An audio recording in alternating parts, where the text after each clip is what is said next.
اتعلم تقول لا. لو سمحت كمل الفيديو ده للاخر، لان الفيديو ده مهم جدا جدا جدا عن ازاي وامتى وفين تقول لا.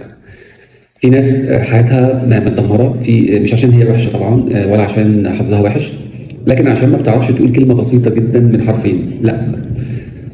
بتقول حاضر على حساب نفسها وتسكت على حساب كرامتها وتستحمل فوق طاقتها، وبعدين بتستغرب هي ليه تعبانه. طب يعني ايه تقول لا؟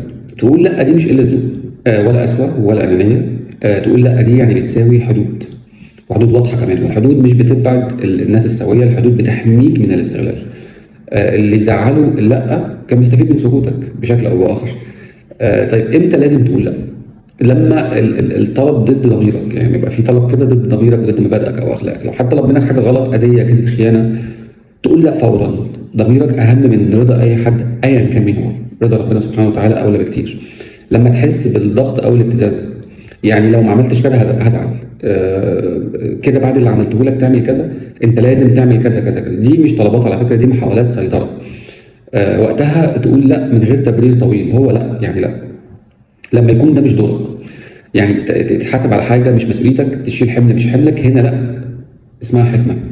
في العلاقات المؤذيه، علاقه بتوجعك، بتكسرك، بتستهلكك، بتستنزفك، الاستمرار ضعف، لكن لا مش هكمل دي شجاعه. ازاي بقى تقول لا صح؟ تمام، من غير ما تجرح، من غير ما تصرخ، من غير ما تتعانف او تتخانق او كده. قولها بهدوء شديد جدا، من غير اي عصبيه، ومن غير تبرير مبالغ فيه، ومن غير اعتذارات وانت مش غلطان. امثله: انا مش مرتاح اعمل كده، ما ينفعش دلوقتي، ده مش دوري، ظروفي ما تسمحش. الكلمه القليله الواضحه اقوى من 1000 شرح ضعيف. الحقيقه بقى اللي لازم تعرفها، اللي يتعود منك دايما على نعم هيزعله اول لا هتطلع منك، وده طبيعي، لكن اللي يحترمك بجد هيفهم. واللي يصر يضغط ما يستاهلش انه يكون في حياتك. اتعلم تقول لا علشان تعرف تقول نعم لنفسك.